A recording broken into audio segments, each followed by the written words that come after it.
Isn't it a little weird how I said I wanted to keep this background, but yet I kept the background that I used because it was too windy out here? Well, we're back to this background, but before I start the video, I want to apologize. I was going to see this movie on August 8th, the day it came out, but I had to change my plans at the last minute and everything like that, so I didn't get to go, but I'm here now, so here we go. Teenage Mutant Ninja Turtles, or TMNT for short. Yeah, it's just easier if we say that.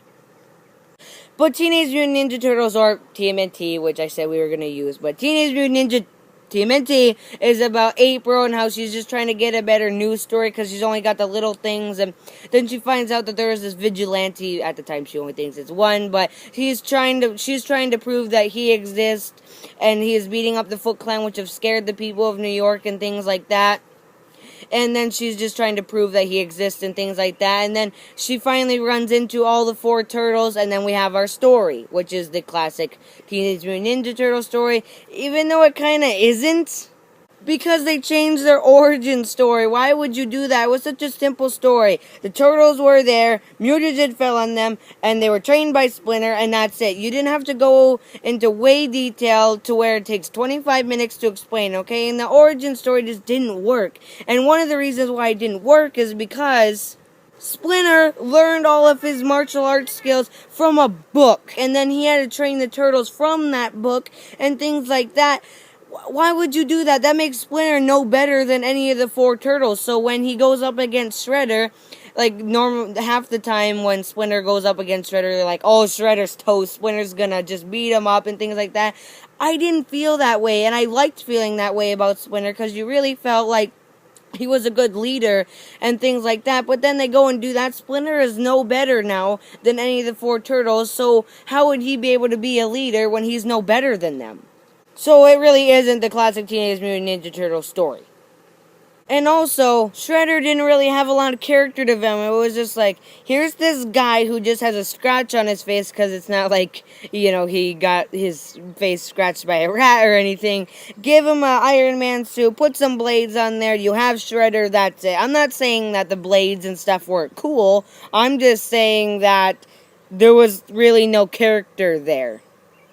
And speaking of Shredder, there's this one scene where they're capturing all the turtles and everything like that, and Shredder goes, "Where is the fourth turtle?"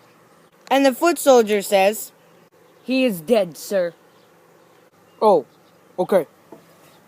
And he just leaves, even though 15 minutes prior to that, he told his daughter, which I guess is training the foot soldiers, that their men are weak, or her men are weak, or your men are weak. They're just weak, okay? He said that they're weak, and yet he believes that they killed Raphael, and he leaves.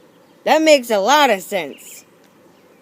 But there were some things I liked about this movie, such as the fight scenes. I mean, it was just mixed with motion capture and full-on CGI just so well, or at least I believe that's how they did it. Maybe it was just full-on CGI, I don't know, but it was awesome. It was just like pew, pew, bam, flips, and things like that. It was just awesome. I really loved the fight scenes, and it was just really cool.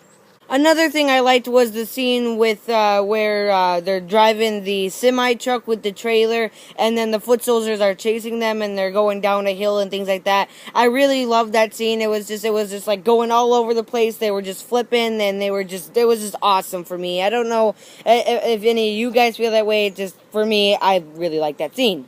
Even though when Raphael hits the truck, his sunglasses don't fall off. I don't get that.